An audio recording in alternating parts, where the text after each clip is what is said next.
À Kafountine, l'on note depuis quelques semaines des séries d'agressions dont les femmes sont les principales victimes. Ce qui se passe actuellement à Kafountine, avec la série d'agressions de femmes qui sont retrouvées dans leur chambre, agressées physiquement avec une telle barbarie que ça les mutile, ça les laisse des séquelles à vie. Plus grave, une dame en état de grossesse très avancée a été lâchement tuée dans sa propre chambre la semaine dernière.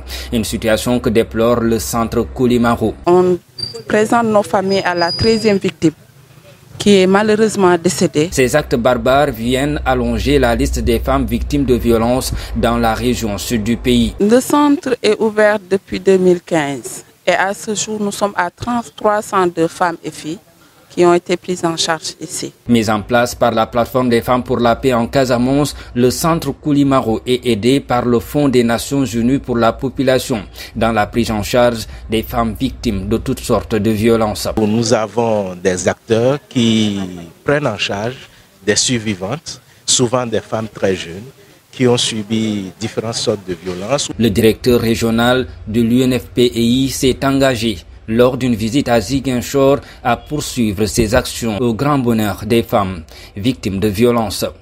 ca Kafountine ñu ngi nemmeeku depuis ay semaines ñu jënn ay série d'agressions yi nga xamante ne jigéen ñi lay ciblé. ay nit ñu topp ay jigéen di leen fekk ci seen biir ne guddi di leen def ay métital yoo xam ne dañ ciy ñàkk deret bu bari loolu lu ñaaw la.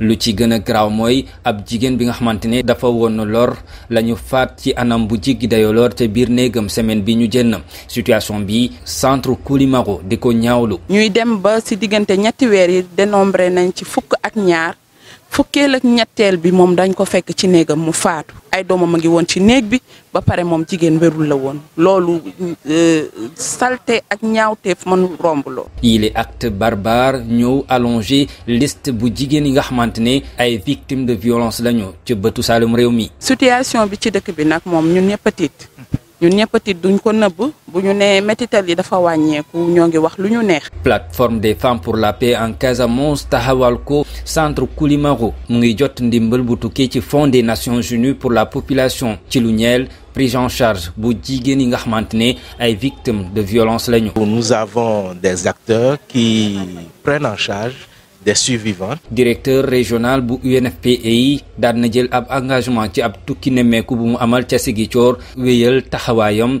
ngir jàppale jigéen yi nga xamante ne ñu ngi leen di violer.